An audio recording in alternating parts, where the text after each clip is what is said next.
Meus irmãos e minhas irmãs, paz e bem. Como se faz um caminho de vocação? A vocação é para todo mundo? É somente para alguns? Todos nós somos chamados a seguir o Senhor. Todos nós somos chamados a uma única vocação, que é aquela que é fruto do nosso batismo. Todos nós somos constituídos como discípulos, como missionários. Depois nós somos chamados a ministérios, a vocações específicas, mas todos nós somos chamados a fazermos uma experiência pessoal de encontro com o Senhor.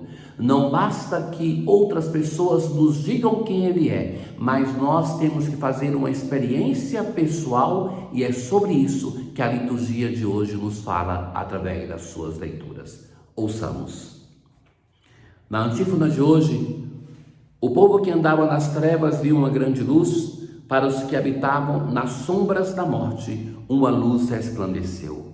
A luz do Natal é sempre apresentada a nós em cada dia na liturgia. É ela que nos transforma, é ela que vai dando uma cor nova na nossa vida, que vai vencendo as nossas trevas, as nossas tristezas, a sombra da morte, para que nós sejamos sempre em encontro com aquele que é a luz do mundo.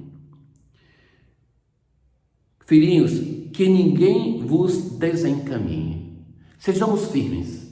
É muito carinhoso, sempre digo para vocês, essa expressão. João é alguém cheio de ternura. Na sua carta, este ancião vai demonstrando isso. Filhinhos, que ninguém vos desencaminhe. Que sejamos firmes. O que pratica a justiça é justo. Então, de novo, o tema da prática da justiça retorna. Nós seguimos a um Deus que é justo, que é santo, que tem relações de misericórdia para conosco. A justiça de Deus se manifesta quando Ele manifesta a sua misericórdia para conosco, que não merecemos tanto amor, bondade e compaixão, mas que Ele é amável, é misericordioso com cada um de nós. Aquele que comete o pecado é do diabo. Para isso é que o Filho de Deus se manifestou, para destruir as obras do diabo. Ele é apresentado no tempo de Natal para nós como o Salvador. Dizer que Jesus é o Salvador é dizer que Ele nos prepara e nos leva para uma salvação definitiva, mas que no nosso cotidiano Ele já vence na nossa história o pecado, para que nós possamos ser a imagem viva deste Salvador que assumiu a nossa humanidade, e que nós devemos na nossa vida transparecer essa bondade, essa misericórdia de Deus.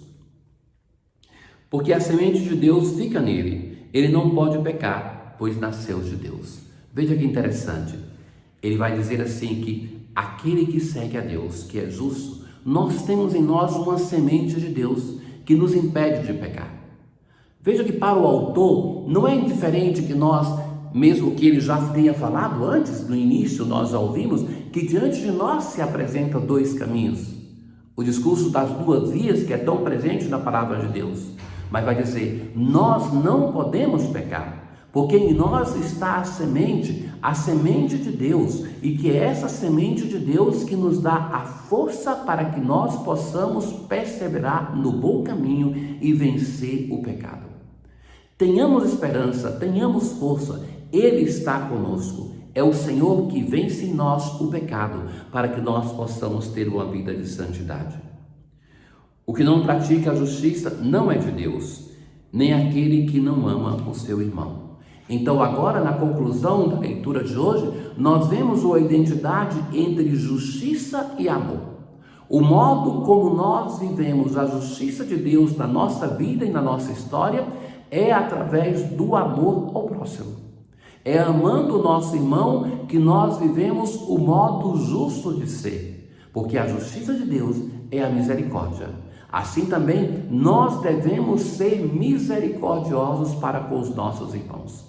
Eu já lhes tinha dito que existe uma identidade como um sinônimo entre a justiça de Deus, que é santidade, e a justiça, que é operar para a nossa salvação com misericórdia. Assim nós vemos que a expressão bíblica, sede santos como vosso Pai é santo, ou sede misericordiosos como vosso Pai celeste é misericordioso, elas se equivalem. Porque ser santo como Deus é ser misericordioso como Ele é ser justo como Ele é. Mais uma vez somos chamados a cantar ao Senhor um canto novo. Ele fez prodígios. E o prodígio por excelência que Ele nos faz é Ele se encarnar. Esse prodígio que nos coloca diante da contemplação de Deus. Somente assim nós podemos ver o nosso Deus face a face e permanecermos vivos. Sua mão e o seu braço forte e santo alcançaram-lhe a vitória. Ele vem julgar a terra inteira, vem estabelecer a sua justiça. Por isso nós respondemos à leitura de hoje com este salmo. Nós sabemos que essa justiça de Deus não é o terror, não é que Ele vem para nos destruir, Ele vem para manifestar o seu amor, a sua misericórdia. Julgará o universo com justiça e as nações com equidade. Na aclamação ao Evangelho de hoje, depois de ter falado do passado aos nossos pais pelos profetas, muitas vezes, em nossos dias, Deus falou-nos por seu Filho. Falou-nos de modo definitivo por seu Filho. Continuando o discurso de João, sempre no Evangelho de São João, João estava com 2 discípulos. Quando ele vê Jesus, ele vai dizer: eis o Cordeiro de Deus. Essa insistência de dizer isso de Jesus, eis o Cordeiro de Deus. É Ele, não tem outro. É Ele o Cordeiro que era procurado por Isaac. É Ele o Cordeiro que é o servo sofredor do Senhor, do profeta Isaías. É Ele o Cordeiro que é oferecido no templo. De fato, no 4º Evangelho, o momento da morte de Jesus na cruz era a hora que o Cordeiro era oferecido. Não precisava, assim, os cristãos oferecerem mais nunca um sacrifício de um Cordeiro, porque Jesus é o Cordeiro imolado pelos nossos pecados, imolado uma vez por todas. Ouvindo essas palavras, os 2 discípulos seguiram Jesus. Então, eles ouvem a apresentação, ouvem aquilo que João está dizendo. Eles entendem que ele está dizendo que aquele é o Messias. Imediatamente eles começam a seguir Jesus. Jesus percebe que está sendo seguido e vai perguntar: o que estáis procurando? Eles disseram: Rabi, mestre, onde moras?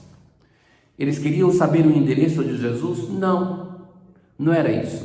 Onde moras quer dizer assim: aonde está a tua prioridade? Quem é você? Nós queremos te conhecer melhor. Queremos fazer a experiência de encontro. Rabi, onde moras? Jesus vai dizer: vinde ver. De novo, não é somente olhar, mas é ver em profundidade, é fazer a experiência. O caminho da fé, da vocação, não nasce e não pode nascer somente do discurso vazio, mas sim de compartilhar a vida. E foram e permaneceram com Ele, permaneceram com Jesus. Não basta uma pequena experiência, é preciso permanecer. André era um desses discípulos. Ele foi logo encontrar seu irmão Simão. Então André conduziu Simão a Jesus. Jesus olhou bem para ele e disse: tu és Simão, filho de João, tu serás chamado Pedro, Cefas. Jesus olhou bem para ele. Nós vemos hoje no Evangelho uma série de olhares, de pessoas que se veem. João Batista vê Jesus e vai dizer: eis o Cordeiro de Deus. Jesus chama os discípulos: vinde ver. E agora Jesus vê Simão, olha em profundidade, olha no interior deste homem, não ignora a sua fragilidade, conhece o seu coração, mas muda o seu nome, porque esse Simão vai ser fundamento sobre o qual o Senhor Jesus vai edificar a sua igreja. Na oração de hoje, nós assim rezamos: Deus eterno e todo-poderoso, nós nos pedimos que o Salvador, qual nova luz dos céus para a redenção do mundo, se levante cada dia para renovar os nossos corações. Tenham todos um bom dia. O Senhor esteja convosco, Ele está no meio de nós. Abençoe-vos o Deus Todo-Poderoso, Pai, o Filho e o Espírito Santo. Paz.